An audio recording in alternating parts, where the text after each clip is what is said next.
Guys, یہ تینوں دوست ہیں اور یہ کہہ رہے ہیں کہ اگلا الیکشن آ رہا ہے تو ہم شیر کو ووٹ دیں گے، لیکن اگر شیر ہمیں کھا جائے تو پھر ہم کیا کریں گے؟ تو یہ شیر کو راضی کرنے کے لیے یہ آپس میں باتیں کر رہے ہیں۔ بلی نے کہا کہ ہم شیر سے انٹرویو لیں گے، اور یہ اب اس کی طوطے کی ماں اس سے بات کر رہی ہے۔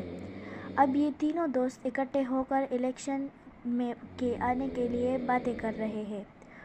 ریبٹ اس کو کہہ رہا ہے کہ اب ہم الیکشن شیر کو ہی دیں گے۔ اب شیر آ گیا اور طوطا اس کے لیے اس کو راستہ دکھا رہا ہے کہ وہ لوگ کہاں پر بیٹھے ہیں۔ اب یہ طوطا آ گیا، اس نے ان سے کہا کہ شیر آ رہا ہے، تو پھر انہوں نے شیر سے انٹرویو لیا۔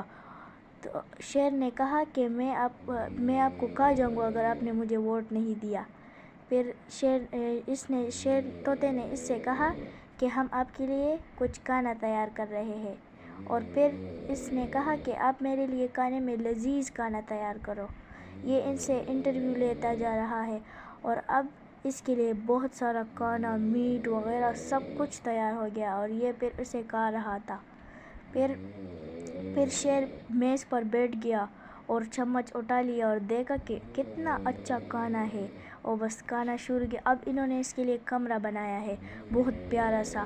انہوں نے اس کمرے کو بہت بکھرا ہوا تھا، تو اس نے کہا کہ ہم شیر کو سرپرائز دیں گے، اور انہوں نے شیر کے لیے بہت اچھا کمرہ تیار کیا، اور پھر یہ دونوں سو گئے، یہ تینوں، اور پھر شیر بھی سو گیا اس کے ساتھ، اور یہ تینوں سو